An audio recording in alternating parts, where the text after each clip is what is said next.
Hello friends, मैं आपका astro guide Subhash Sharma. आज आपके लिए नाइन्थ हाउस की डिस्कशन को लेकर आया हूं कि हमें नाइन्थ हाउस को कैसे समझना है, क्या इनसे जुड़ी चीज़ें हैं नाइन्थ हाउस से, और नाइन्थ हाउस हमारी लाइफ में क्या इम्पोर्टेंस रखता है। कि नाइन्थ हाउस की हमारे लाइफ में ऐसी इम्पोर्टेंस है कि जिसे हम कह सकते हैं कि गाय और बछड़े का एक तरीके से मेल होना, यानी कि एक इंसान अपने भाग्य को लेके पूरा जीवन भर स्ट्रगल करता रहता है, अपने भाग्य को बहुत ज़्यादा इम्पोर्टेंस देता है। भाग्य संबंधी चीज़ें जो है, नाइन्थ हाउस आज हम बात करने वाले हैं, जिसे हम कह सकते हैं लक हाउस। ये लक हाउस भी है, मगर इसके साथ साथ लक हाउस की सिग्निफिकेशन के साथ साथ इसके साथ बहुत सी और चीज़ें जुड़ी हुई हैं, जो आज मैं इस पोस्ट में आपके साथ डिस्कस करने वाला हूं। तो मेरी आपसे यही रिक्वेस्ट है कि आप पहले तो मुझे सब्सक्राइब करें, मेरी पोस्ट को लाइक करें, कमेंट करें, ताकि मैं आपके सजेशन ले सकूं और अपनी आने वाली पोस्ट में उनको इम्प्लीमेंट कर सकूं। देखिए, आप मुझे सब्सक्राइब करेंगे, मेरी पोस्ट पे कमेंट्स करेंगे, तो एक इंगेजमेंट बढ़ेगी आपके साथ, एक रिश्ता बढ़ेगा आपके साथ, और मुझे भी कुछ नया इम्प्लीमेंट करने का मौका मिलेगा, मेरा भी कॉन्फिडेंस बूस्ट रहेगा। तो मेरी आपसे यही एक छोटी सी रिक्वेस्ट है। चलिए हम शुरू करते हैं नाइन्थ हाउस के बारे में। देखिए, नाइन्थ हाउस क्या है, वो मैंने आपको बताया कि नाइन्थ हाउस को हम लक हाउस मानते हैं। अब लक हाउस तो हमने मान लिया।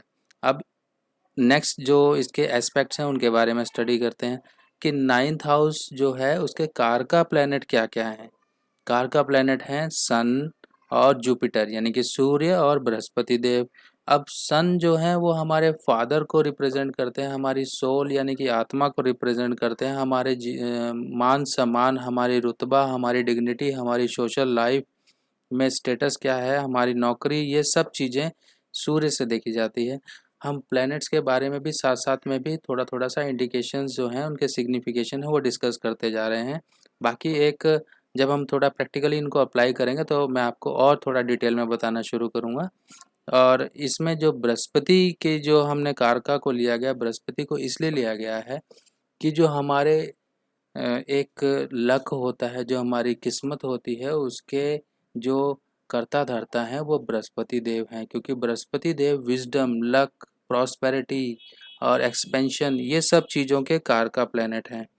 ठीक है, तो यहाँ से हमने देख लिया कि हम नाइन्थ हाउस जो है एक फॉर्चून और हमारी जो है फादर और इन चीज़ों को रिप्रेजेंट करता है। अब नाइन्थ हाउस से कुछ रिश्तेदार भी देखे जाते हैं, वो रिश्तेदार क्या क्या होंगे। सबसे पहले तो समझिए कि रिश्तेदार क्या होंगे। रिश्तेदार में सबसे पहले आ गए पिता, ठीक है, और पुत्र। पिता पुत्र का भी रिश्ता देखा जाता है। हमारे जो गुरु हैं, गुरु ये मीन्स टीचर्स, और जो भी हमारे रिलीजियस गुरु हैं या जिनको आप गुरु मानते हैं, सबसे पहले गुरु तो हमारे फादर ही होते हैं। उसके बाद जो हमारी लाइफ में गुरु आते हैं वो यहाँ से देखे जाते हैं। छोटे ब्रदर जो हैं वो यहाँ से देखे जाते हैं, ठीक है। वाइफ के जो यंगर ब्रदर हैं वो यहाँ से देखे जाते हैं। ग्रैंड चिल्ड्रंस जो हैं वो यहाँ से देखे जाते हैं। तीसरे संतान की अगर हमने प्रोस्पेक्ट्स देखने हैं तो नाइन्थ हाउस से देखे जाएंगे, क्योंकि देखिए, फिफ्थ हाउस फर्स्ट चाइल्ड हो गया, सेवन्थ हाउस सेकंड चाइल्ड हो गया, और नाइन्थ हाउस जो है थर्ड चाइल्ड हो गया। हम इसमें टू हाउसेस का प्लस करते जाएंगे, जैसे 5 + 2 7, 7 + 2 9, ठीक है। तो इस तरीके से देखिए, 5 6 7 यानी कि सेकंड चाइल्ड, 7 के बाद 8 9, ये हो गया थर्ड चाइल्ड। तो थर्ड चाइल्ड के लिए यहाँ से नाइन्थ हाउस को देखा जाएगा। अब यहाँ से अगर हम देखें तो मैटरनल अंकल की भी यहाँ पे जो होती है इंडिकेशंस यहाँ पे मिलती हैं, और ये सिग्निफाई करते हैं। अब पार्ट्स ऑफ द बॉडी क्या हम देख सकते हैं यहाँ से। लेफ्ट वेंट्रिकल्स जो होते हैं, लेफ्ट चीक हो गया, ठीक है, हमारा घुटना हो गया लेफ्ट वाला, हमारी जांघें हो गई, फिमोरल आर्टरीज हो गई, जो जांघ के पास से जो आर्टरी हमारे पूरा जो नीचे पैर से लेके हमारे ब्रेन तक आर्टरी जा रही हैं, जिसमें ऑक्सीजनेटेड ब्लड की सप्लाई होती है, वो यहाँ से देखी जाती है। अगर किसी का ऑक्सीजन लेवल या किसी तरह की कोई आर्टीरियल थ्रोम्बोसिस वगैरह या कोई ऐसी हार्निया, ये सब चीज़ें अगर हमने देखनी होती हैं तो हमें ये मेडिकल एस्ट्रोलॉजी में आपके साथ काम आने वाली चीज़ें हैं। तो आप ये मत समझिए कि सिर्फ इसके साथ 8-10 चीज़ें जुड़ी हुई हैं। अगर मैं इसकी पोस्ट बनाने लग जाऊं और पूरी डिटेल आपके साथ शेयर करने लग जाऊं तो हो सकता है कि 2-4 दिन 5 दिन भी कम पड़े इसमें। तो एक मैं आपको मेजर्स इंडिकेशंस बता रहा हूं ताकि आपको नाइन्थ हाउस अगर आप खुद भी सेल्फ स्टडी करें, बुक्स खोल के देखें और कुछ एक्सप्लोर करें चीज़ों को, तो आपको नाइन्थ हाउस को समझने में बहुत आसानी हो। ठीक है जी। अब हम बात करते हैं कुछ और बातों का। तो नाइन्थ हाउस को धर्म भी माना जाता है। देखिए इंसान का धर्म क्या है। ठीक है, एक किसी व्यक्ति की अगर बात करें तो वो धर्म को किस तरीके से फॉलो करता है, क्या वो धार्मिक है, क्या वो नास्तिक है, क्या वो अपने धर्म की रूढ़ियों रीति रिवाजों को मानने वाला है कि नहीं, वो सब चीज़ें यहाँ से देखी जाती हैं। फॉर्च्यून कैसा है, फॉर्च्यून यानी कि मीन्स अगर वो लाइफ में कोई काम करता है तो क्या उसका फॉर्च्यून, उसका लक उसको सपोर्ट कर रहा है, क्या उसको वो चीज़ें मिलेंगी आसानी से, क्या वो चीज़ मतलब फॉर्च्यून उसका धोखा देगा, उसको लक धोखा देगा टाइम टाइम पर, वो सब देखा जाता है। वेल्थ यानी कि अगर वो इंसान अपने लाइफ में पैसा और ये सब चीज़ कैसे कमाएगा, वो नाइन्थ हाउस से देखा जाता है।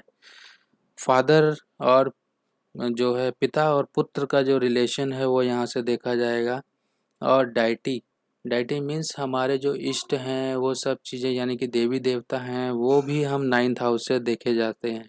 ठीक है, इंसान जो जर्नी करता है, जर्नी जैसे कि यात्राएं करता है, कुछ यात्राएं धार्मिक होती हैं, कुछ यात्राएं उसकी कामकाज संबंधी होती हैं, तो वो यात्राएं भी यहाँ से देखी जाती हैं।